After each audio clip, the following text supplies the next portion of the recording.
હતા, કાર્યાલયથી ત્યાં રૂપાલા સાહેબને ત્યાં આવ્યા, ત્યાં આપણે બધા મળ્યા અને પછી વાત પણ થઈ કે આપણે હવે 2 વાગે જમવાનો રિસેસ પડે. બીજું કે આ બધા લોકોએ જે જોયું, જે સ્થળ દર્શાવ્યું, એકચ્યુઅલી એ ગોડાઉનવાળો વિસ્તાર છે, ત્યાં સામાન વસ્તુઓ રાખે છે.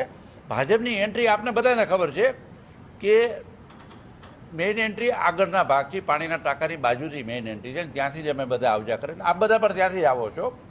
એટલે આજે કદાચ કોઈ મિત્રની સરચૂકને કારણે અલગ વિભાગ જ દેખાડ્યો અને 2 થી 3 વાગ્યા સુધી એક જમવાનો વિરામ પણ હોય છે.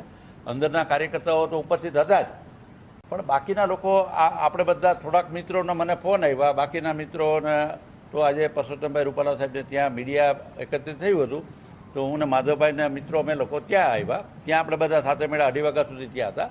ત્યાર પછી પાર્ટીના લોકો તો અહીંયા હતા જ, એટલે કાર્યાલય બંધ.